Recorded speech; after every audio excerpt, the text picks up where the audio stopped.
शक हुआ था। हाँ कालू भैया, इसलिए मैं इतनी जल्दी में थी। वो दोनों मेरे बच्चों को कुछ नुकसान पहुंचाए, इससे पहले मुझे उन दोनों को सबक सिखाना पड़ेगा।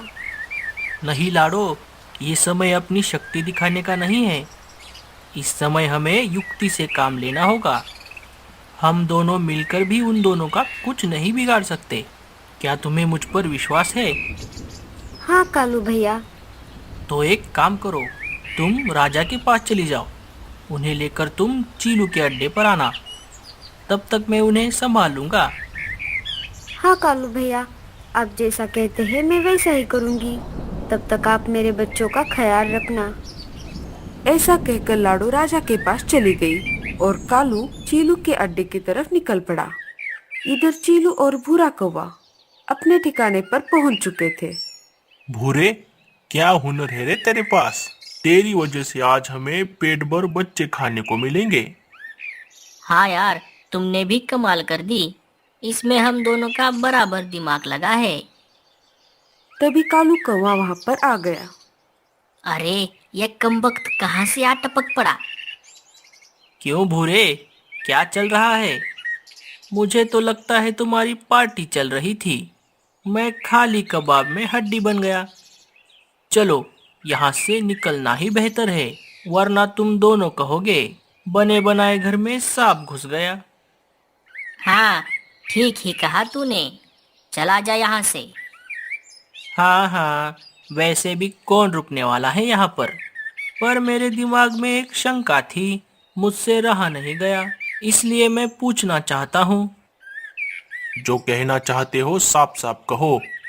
अरे दोस्तों, मैं ये कह रहा था, तुम खाने का हिस्सा बराबर तो बांट लोगे ना? हाँ हाँ, हम बराबर ही हिस्सा करेंगे। तुम बस अपना काम देख लो। अब यहाँ से निकल लो। हिस्सा तो बराबर ही होगा। हम दोनों ने बराबर मेहनत जो की है। हाँ, मैं भी यही कहना चाहता था। अभी देखो ना, बच्चे हैं 7 और तुम हो 2, मतलब समझ रहे हो ना?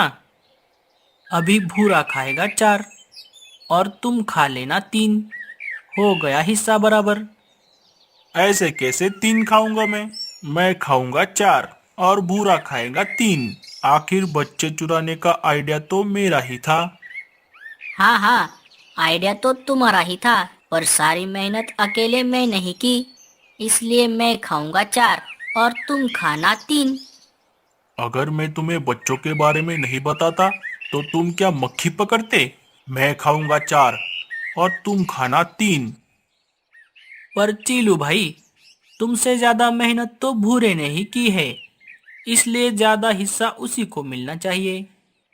मुझे पता था तुम उसकी ही साइड लोगे, आखिर तुम्हारा भाई जो है। अब तुम दोनों मुझे गुस्सा दिला रहे हो। अगर मेरा दिमाग घूम गया तो सारे बच्चे मैं अकेले ही खा जाऊंगा। तुम्हें इनको सूंघने तक नहीं दूंगा। कालू उन दोनों को अपनी बातों में फंसा रहा था। तब तक लाडो ने इधर राजा जी को सारी बात बता दी। राजा जी तुरंत सिपाही लेकर लाडो के पीछे निकल पड़े। भूरा आखिर एक कौवा ही था। उसे कालू की थोड़ी थोड़ी बात समझ में आ रही थी। उसने एक तरकीब निकाली। ऐसा झगड़ा करके हमें कुछ नहीं मिलने वाला। हम एक काम करते हैं, एक बच्चा हम कालू को दे देंगे। हम दोनों 3-3 बच्चे खा लेंगे। आखिर कालू ने हमें देख जो लिया है। एक बच्चे के बदले हम इसे चुप रहने को बोलेंगे। वो भी खुश, हम भी खुश। अरे हाँ, ये बात मेरे दिमाग में कैसे नहीं आई? दिमाग हो तो आएगी ना। क्या क्या कहा तूने? अरे कुछ नहीं कुछ नहीं, मैं कह रहा था, एक बच्चे से मेरा क्या होगा, मैं तो सारे बच्चे लूंगा।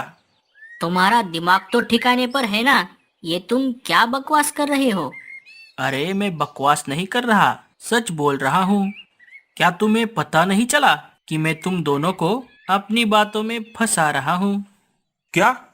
तुम क्या बोल रहे हो? उधर देखो ऊपर, सब समझ जाओगे।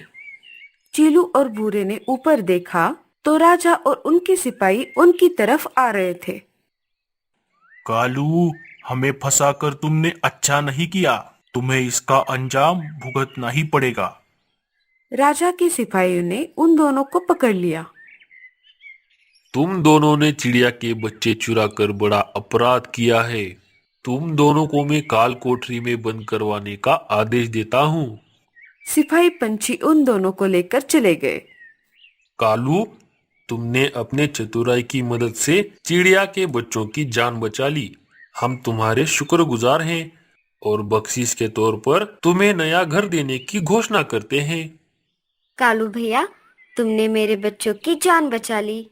मैं इसका एहसान जिंदगी भर नहीं भूल सकती। ऐसे नहीं चलेगा लाडो, तुम्हें मुझे गाना सिखाना होगा।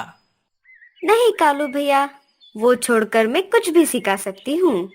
अरे मैं तो मजाक कर रहा था, मैं तो पहले से ही अच्छा सिंगर जो हूँ। कैसे लगे हमारी ये कहानी? कहानी अच्छी लगी हो तो लाइक जरूर कर देना और आपके विचार हमें कमेंट्स